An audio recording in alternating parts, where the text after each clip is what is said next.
Funding for This Is Nashville comes from you, our listeners, and Music City Prep Clinic, Nashville-based provider for PrEP and offering comprehensive sexual health services in an environment designed to be safe, professional, and shame-free.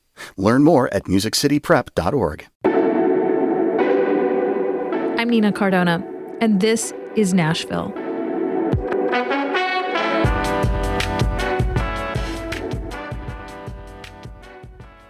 It's never easy to lose a loved one. Losing that loved one suddenly and unexpectedly is even more difficult. But imagine that loss at the hands of the very people tasked to protect us. Our protectors killed someone in our family. That's a whole different type of grieving counseling. Now this is a new fear.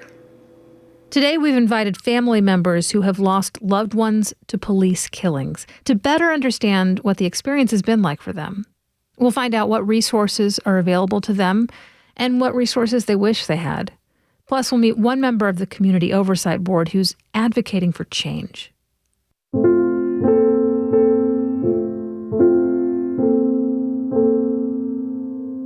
I am Brandi Johnson Neuble now. I am the sister of William Johnson Jr., a.k.a. Billy.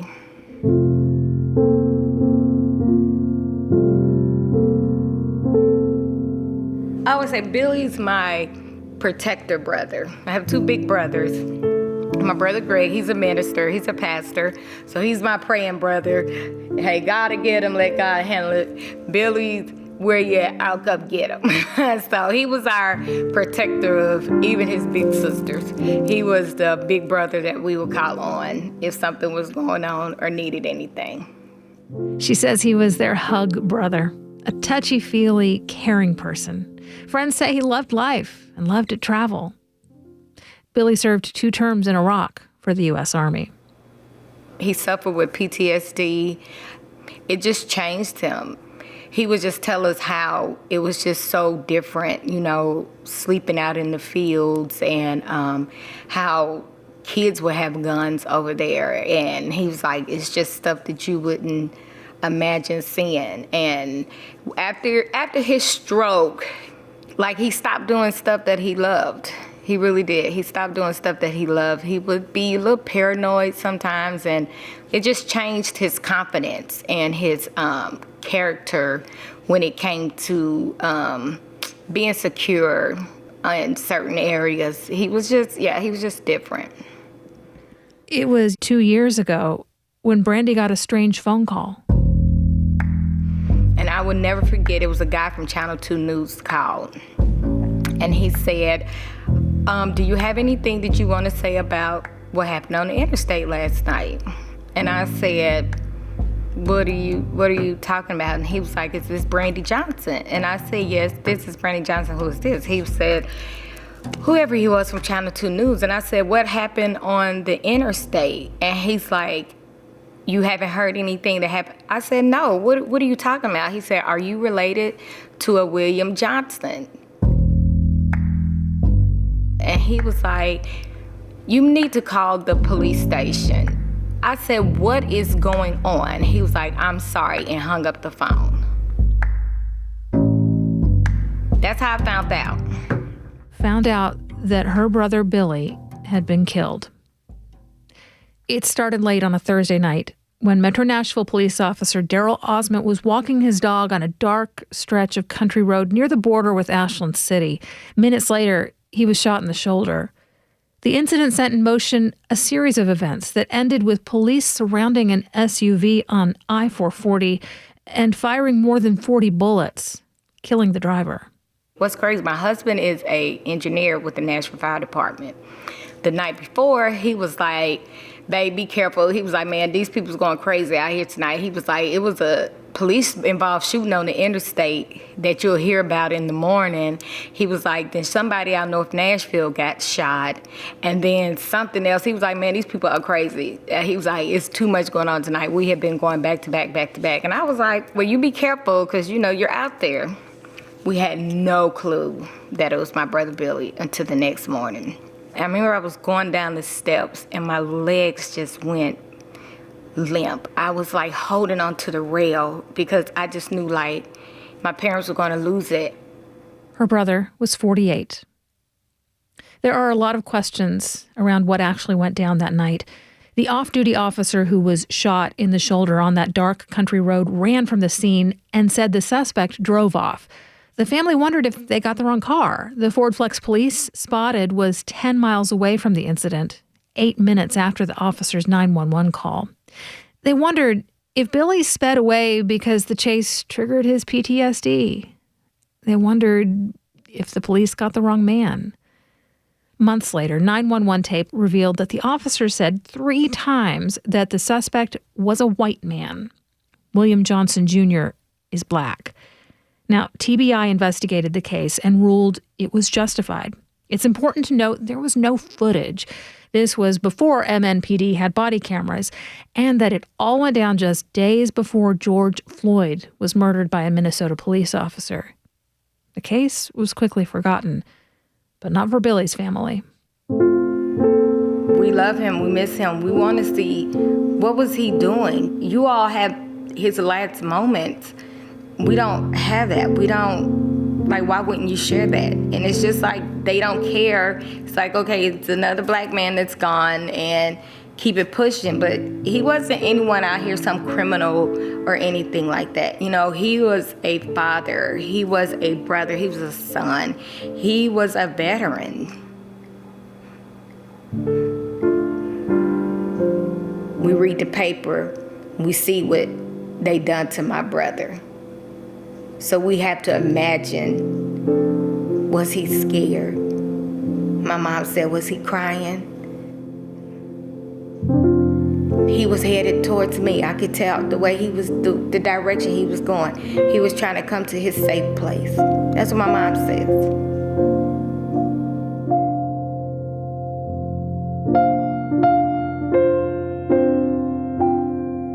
To this day, almost exactly 2 years from the day her brother was killed, Brandi still has so many questions. Did you try to help him at all? So now they're the victims. And now here he is, he's dead. What did you do to try to help him at all? He arrived in the morgue handcuffed, with his arms behind his back. That's how he arrived at the morgue. So you already knew he was dead on the ground out there, and you still handcuffed him, and that's how you took his body to the morgue. So it don't sound like to me that you tried to help him at all. Their family had never experienced anything like this. They were all raised in the church. There are firefighters in the family. But this, it changed everything. So now we have to trust these people who took my family members. So how I know when you pull me over, you're not going to shoot me for something if I don't move how you think I should move. So now it's a new fear of police. Can I drive to a lighted area, or are they going to kill me because I won't stop because I'm trying to get somewhere lighted? Because now I don't trust the police how I used to. You took my brother. Our protectors killed someone in our family. That's a whole different type of grieving counseling. It's a whole different type. Because now this is a new fear. So now we scared at the gas station when somebody walk up or a teenager walk up or something. Then guess what? You scared when the police come too. At this point, 2 years later, Brandi is less hung up on whether or not he shot the officer, which she doesn't think he did. And to be clear, we're not here today to reopen that case. What she's more hung up on is what happened after he was killed, for her family, as they grieved. Or more accurately, what didn't happen. I don't think anything can be done on my brother's case, but what can they do different for the next family that encounters this? It needs to be some type of person that works with these families with police-involved shootings that is the contact person. They should have some type of committee, because other than that, all you can do is just call these numbers, and then when they stop answering these calls, if you don't have a lawyer, then they don't care nothing about you. They don't care about your loved one that's gone. They don't care how you're doing after your loved one is gone. Nobody has called. Nobody has sent my mom or my dad a card. Nobody has told us, hey, this is going on. You all are welcome. We do this for grieving families. They should have something for families with involved police shootings. Right or wrong. Right or wrong. The person that died is still human, and you don't know what was going on with them at that time. So why wouldn't you have a committee to help these families through this process? Because it's a process. Just because you bury somebody, it doesn't stop there. Sometimes a song would come on or a thought, and you would think he just died that day. How the tears and how the sadness, and how I'm telling my husband, like, I just don't want to get up today. Like, when I get off of work, I work from home. When I get off of work, I just get in my bed. Or I'll say, I just can't stop crying today. I keep thinking about Billy. And then sometimes it's like I can hear his voice, and sometimes it's like I can't. I have to try to get my thought. Like, my brother is gone, and nobody has shown us any type of care or passion. I would love to start something to help families who lose family members with a police involved. It should be some type of support group. Something that we can do, because it's different than just a different crime. It's different because these are people that you trust. These are people that you're supposed to depend on, and they take your family member's life.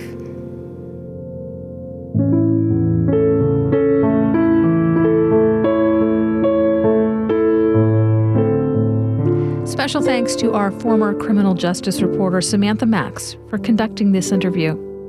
We have to take a short break. When we come back, we'll talk about the resources that are currently available to those who've lost their loved ones to police killings, and meet one member of the Community Oversight Board who's working to make a change.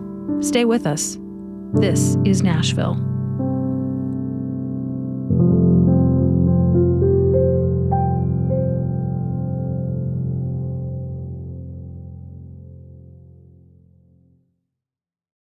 Funding for This is Nashville comes from you, our listeners, and Music City Prep Clinic, Nashville-based provider for PrEP and offering comprehensive sexual health services in an environment designed to be safe, professional, and shame-free. Learn more at musiccityprep.org. I'm Nina Cardona, and this is Nashville. Anytime someone is killed, their loved ones are left with an incredible burden, emotional, financial. They need a lot of help. But when the police are the ones who did the killing, all too often the victims' families are left feeling pushed aside and forgotten instead. Before the break, we heard from Brandi Johnson Neuble, whose brother William Johnson Jr. was killed by police 2 years ago as of last weekend. She said her family needed help, and she wishes more support had been available to her. My next guests are working to provide that kind of support. Sheila Clemens-Lee founded Mothers Over Murder after police killed her son, Jacquees Clemens. And Jill Fetchard is a member of Nashville's Community Oversight Board who is working to provide more resources for families after police killings. Welcome to both of you, and thank you for being here. Thank you. Thank you for having us. Jill, I'd like to start with you. First off, what exactly is the Community Oversight Board? The Community Oversight Board is a police accountability board. It's made up of 11 members from the community. There's a staff which does all of the hands-on work. We call them the MNCO. And I'm the executive director of the board, as well as I run the day-to-day operations for the board. And when you say accountability, what does that mean? Accountability is that we are looking to, number one, hold the police accountable for misconduct complaints, that citizens can, they can call us and make a complaint. We also are looking to change policy for the police departments. We're looking at their policies and just how they operate in general within the confines of the city. And so those are the two main ways that we hold them accountable. Of course, accountability means different things for different people. Right. I think we hear about the COB the most when there has been a big incident and we hear that you're looking into it. How did you become focused on finding ways that the board can assist these families after their family members are killed by the police? Yeah, last year we had a record number of police shootings and killings in this city.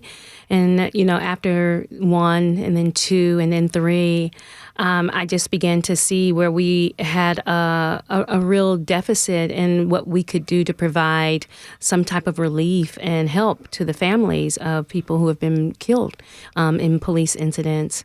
And so I began to realize, and with my team, that we needed some social services that we weren't able. Number one, we didn't have the funding for it. We knew that it was a deficit that we were missing in how we were able to assist when people called about, these police shootings. Those are for police shootings, they're always director initiated. So sometimes we never hear from the family.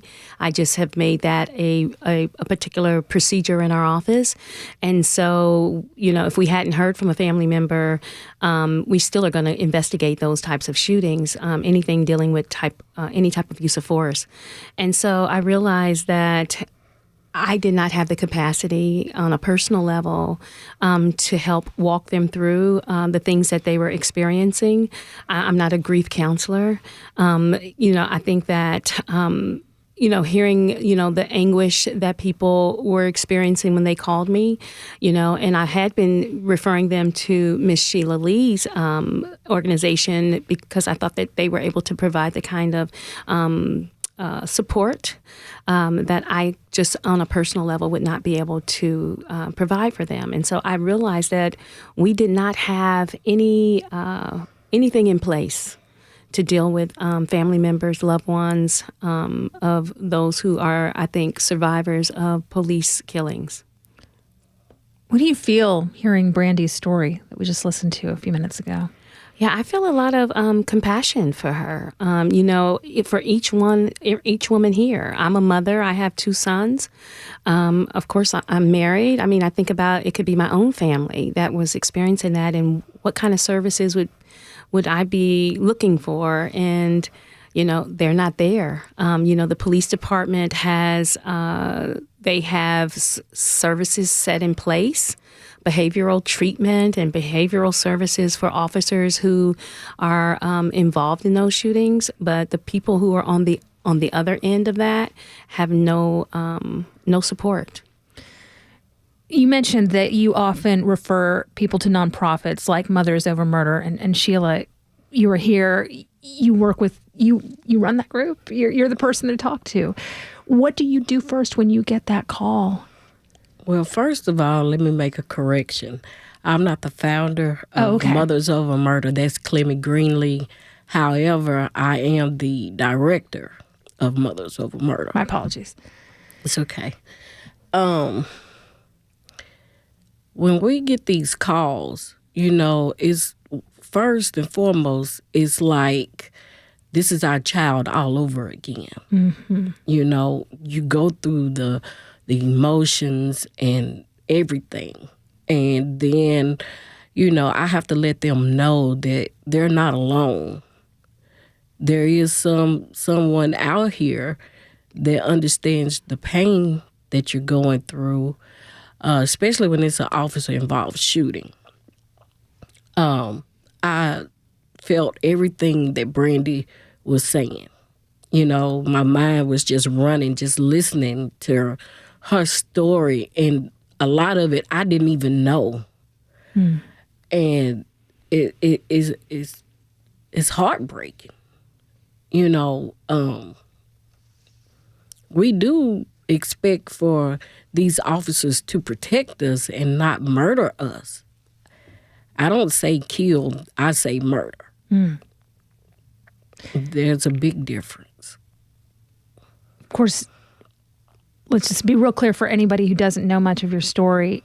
You came to this work, quite unfortunately, after your own son, Jacquees, was, in your words, murdered by police officer Josh Lippert in 2017.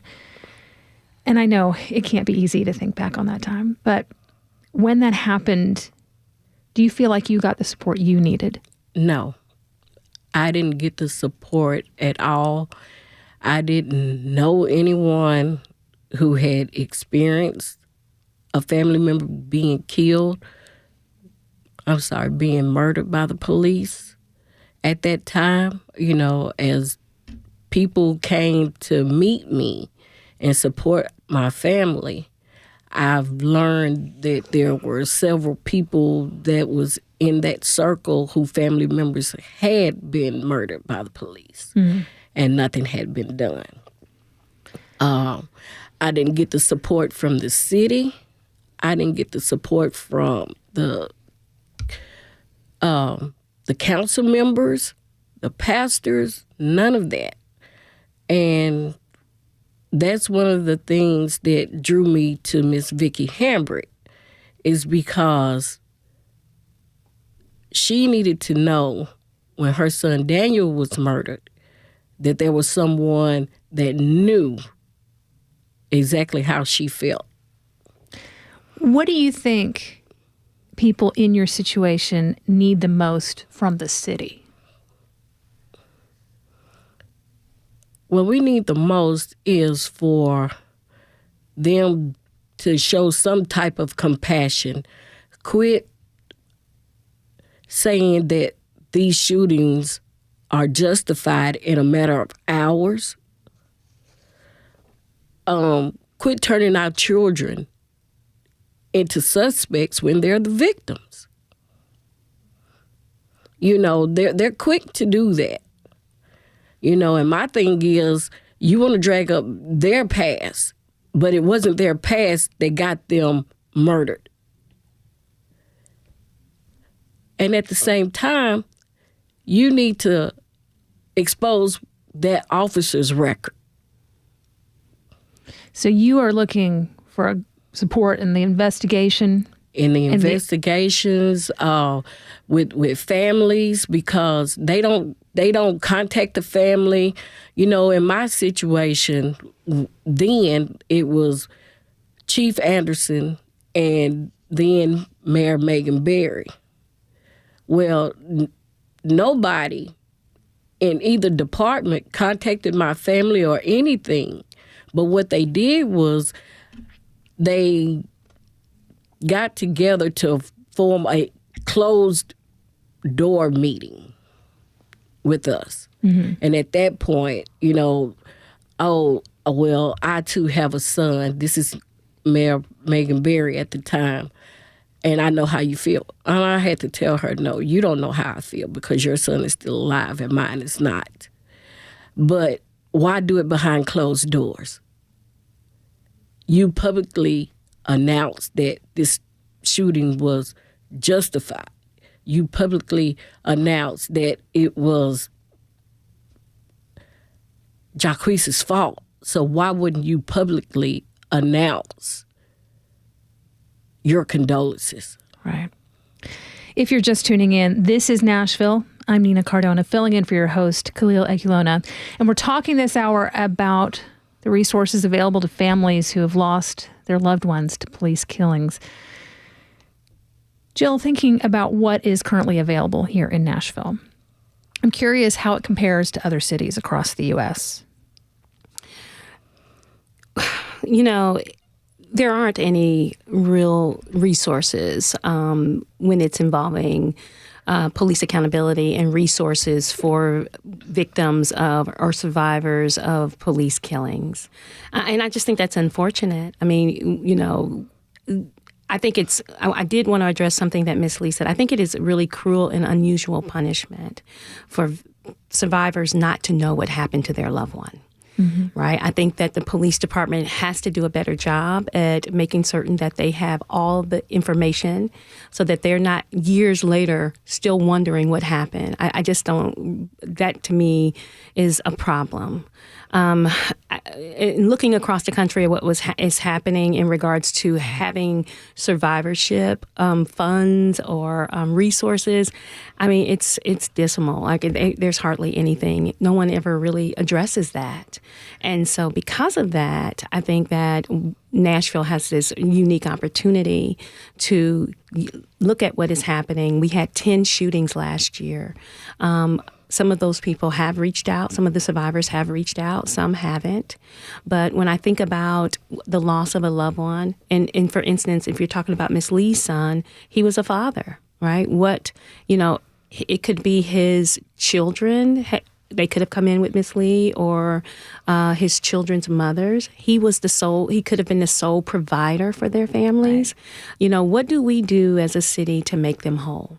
How do we make certain that they are getting connected to the right groups that give them some trauma-informed approaches, who are listening to them, who provide therapy for them, and also when you look at like trying to restore them whole and holistically, I think that we have this unique opportunity with the COB to be able to make that happen for them.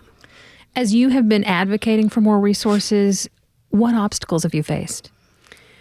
Well, just like, for instance, in this budget, right? This budget we asked for a social worker, a senior social worker, someone who could triage the cases as they come in and speak to survivors and connect them with the right resources.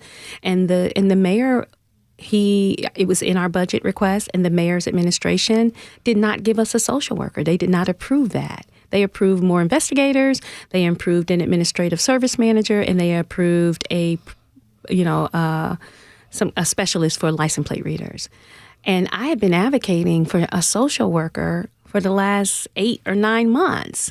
And it just shows that it may not be the most important thing to them, but it was a crucial position for our office. And to not include that in this budget request didn't make sense to me. Yeah. This is bigger than just providing support. It is. What changes would you like to see when it comes to how we handle police accountability? Well, like I said, I think, even when there's a police shooting, how the notification is made, there's no way that Brandi should have gotten a notification through media, through the news. Like, to me, and we have had that's one on my list to do, because I've had multiple people call and say that they had some notification issues. I think that is a big problem. I mean, it really has to, you have to respect the process and respect people to make certain that when they are handled with care, when their loved one is fatally shot and killed by the police. So that's one thing I think. I think making certain that when I think about police accountability, I think of it, it's a structural issue. It's an organizational structure issue, right? There's been that with the Metro Police Department for a very long time under multiple chiefs of police. This is not a new thing. And so we have to do some digging up and uprooting some of the things that have happened and right some wrongs. And I think that we are on that path. We are doing it. It's a little step by step. Mm-hmm. I think that we're on the right. We're in the right direction to start making more policy changes, because it really starts with their policies. And so they have worked on their use of force policy. I think it needs more work. We're going to be releasing a report soon on use of force, and looking and see what they're doing across the nation. Like, what is other cities who are getting it right doing? And that's what we've been doing. What's your next step with the Community Oversight Board? Oh, wow. We have so many things. We hopefully, with this budget request, that the council will look at our budget again and give us those positions that we need so that we can be more impactful with the community in the work that we're doing. So we are working towards some significant policy changes. And I think that those policy changes, the first one is the one that's on the table, as a matter of fact, will be approved tonight, is in regard to, as we do complaints, having the same definitions, because we have some of our recommendations to the chief of police just have not been accepted. And so if you're trying to build trust within the community, and if the police department really wants to do that, then they have to start taking our recommendations that the board is issuing. They have to start actually receiving those, accepting those, and implementing those recommendations. That's the first step. Right. That shows trust. That builds trust within the community. That shows that you respect this process. And hopefully today, when the board votes on that and we send that to them, that the chief of police would implement those policy changes. To get on the same page there. Well, that's Jill Fitcher, Director of the Metro Community Oversight Board. Jill, thank you for joining us. Thank you for having me. We have to take a short break. When we come back, we'll invite women who've lost family to police killings to share their experiences of grief and healing. We'll be right back. This is Nashville.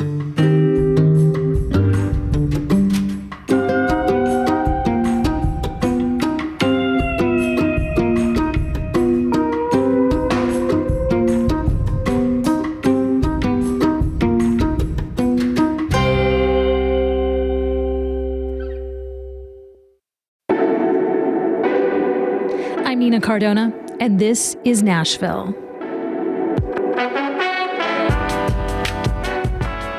More than 11 people have been shot by Nashville police since 2019, when the city's Community Oversight Board was officially formed. It's a civilian-run agency dedicated to investigating the police department. We just heard Jill Fitcher, who gets calls from loved ones desperate for information, all while grieving the loss. She says there's just not enough support available for these families. And my next guests know that all too well. I'd like to welcome Vickie Hambrick and Brandi Johnson-Neuble into the conversation. Hello. Hello. Thank you both for being here today. Vickie, your son, Daniel Hambrick, was shot and killed by MNPD officer Andrew Delkey in 2018. First of all, I am so sorry for your loss. Thank you. Can you tell me a little about your son? Daniel was my miracle baby. Mm-hmm. He was raised in church. I always thought he was going to be a pastor. He was dressed like a pastor. He acted like a pastor. Every time church started or after church, he always had his handkerchief and his Bible up under his arm. Mm. And every time the pastor read the scripture, he stood up and read it with him. And so my father used to say that every time he seen him, that's my little pastor. Hi, little pastor. And he'll say, thank you, Jesus. Amen. Thank you, Jesus. Wave his handkerchief. Just thank you, Jesus. Thank you. Thank you, Lord. Like he was sweating and stuff. That's a sweet memory. And so he did the sound system in church when he got older. Then he played for Bardo Eagles for Little League.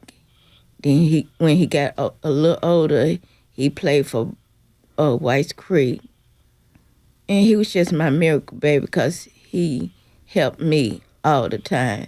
Took me around to family member houses, helped me pay my bills, and did a lot for me. And wasn't ashamed of his mother, his disabled mother. He never did tell nobody, well, no, that's not my mother. That's my friend or that's my auntie. He always said I was his mother. And I thank God for that. He said I was his mother. I could just feel your pride in him and your love for him. Yes, I really love my son. For those of us who haven't experienced this kind of loss, I know it is impossible for us to understand what it feels like. But how did losing Daniel this way feel for you? It's a heartbroken. I lost my mother. I lost my father. I lost one of my sisters. But when you lose a child, it's real a heartbroken. Your heart broken out in pieces like a Pulitzer. And it's real heartbroken. Even though I don't cry every night, I cry some nights, and then I look at my phone and look at his picture, or thinking he gonna call me, I just break down and cry. I know a birthday coming up, and I get emotional about that because he's not here to celebrate with me on that birthday.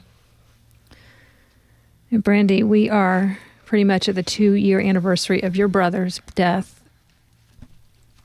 How are you doing right now? It's just different to see a mom talk about the child. Yeah. Yeah, so it just makes me sad for her. Yeah. Thank you. I'm sorry.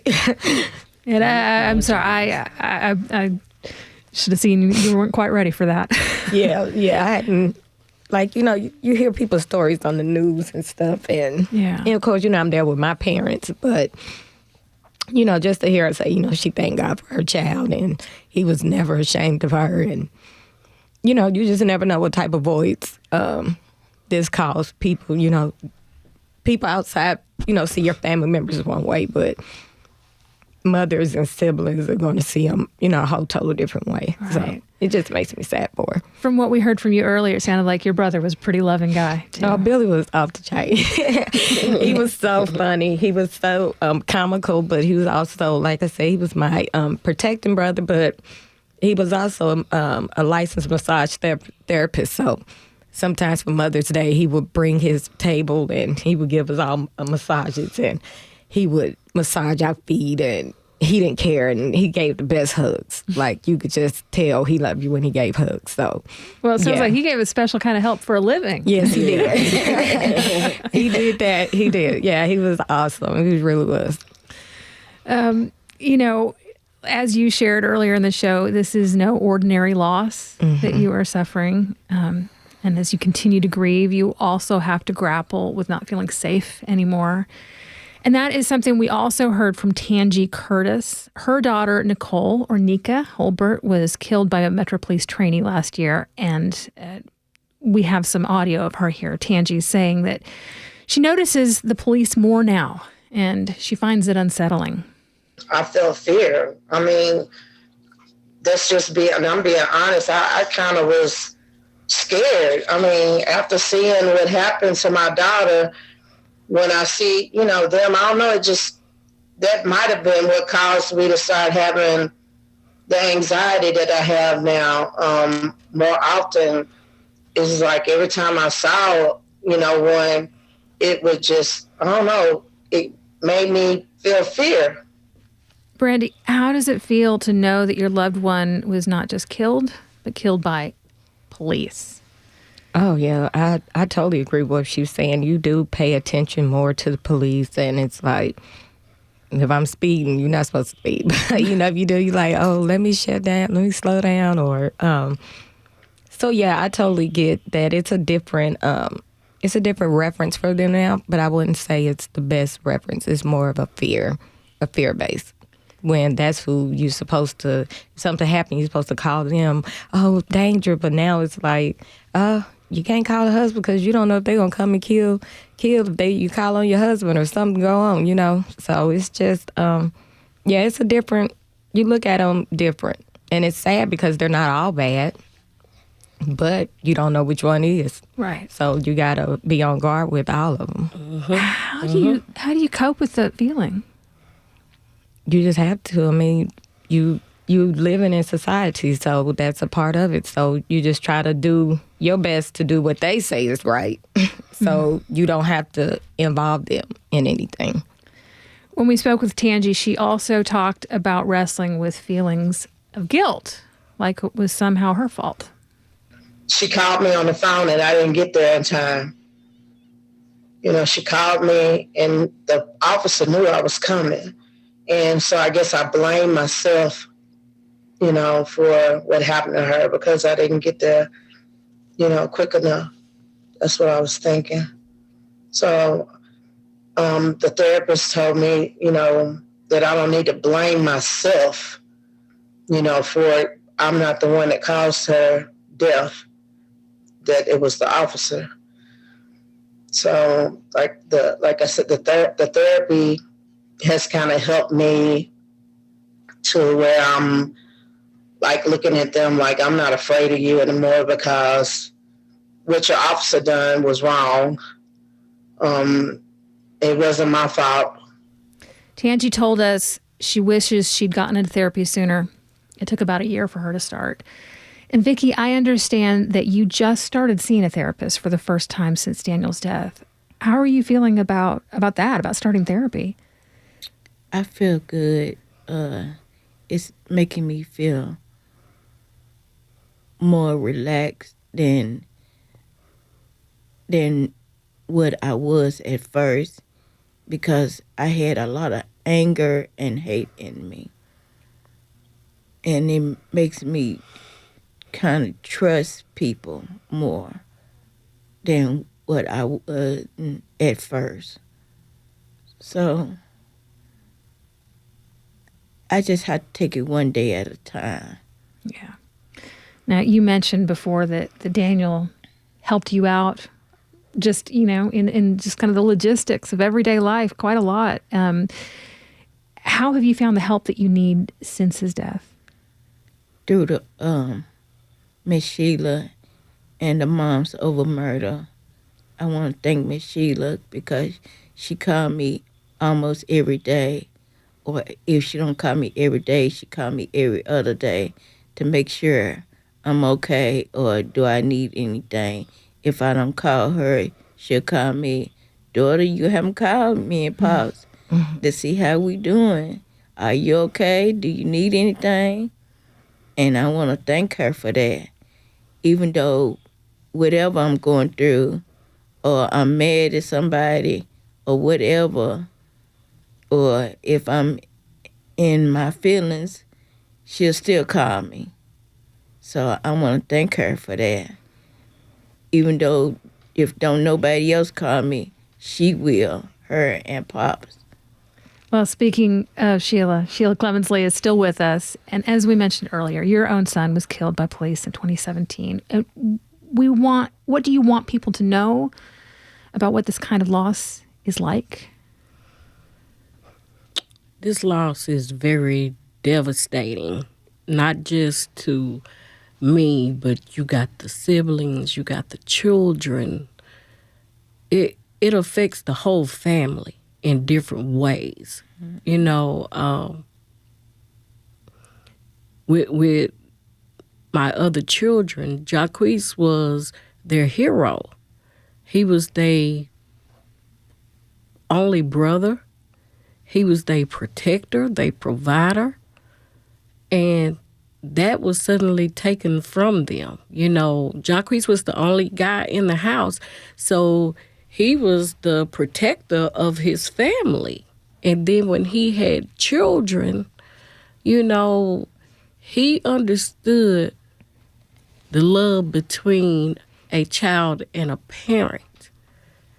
And he became their protector and their provider. And not only his 2 biological children, but there were 6 other children that he was taking care of that also suffered a great loss as well. And it's just ripple upon ripple. It is. And it's very heartbreaking. You find the most times with me, it hits me when I'm still. after my day is done and I get home and all you have to do is just your mind starts wondering.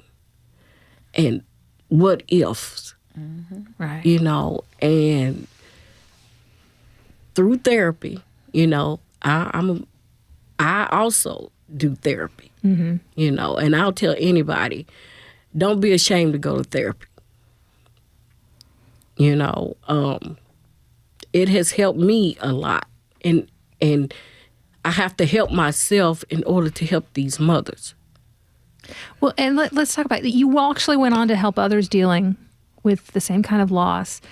What gave you the courage and the motivation to take that step? Before Jacquees was killed, I had started asking God, what is my purpose? Show me my purpose. And after he was killed, and it's like he was leading me to these mothers, you know, not only mothers who suffered the loss from the hands of the police, but other mothers who have also lost a child due to other gun violence, suicide, drug overdose. I mean, it goes on and on. It just doesn't stop. Because at the end of the day, we all share one thing in common, and that's the loss of our children.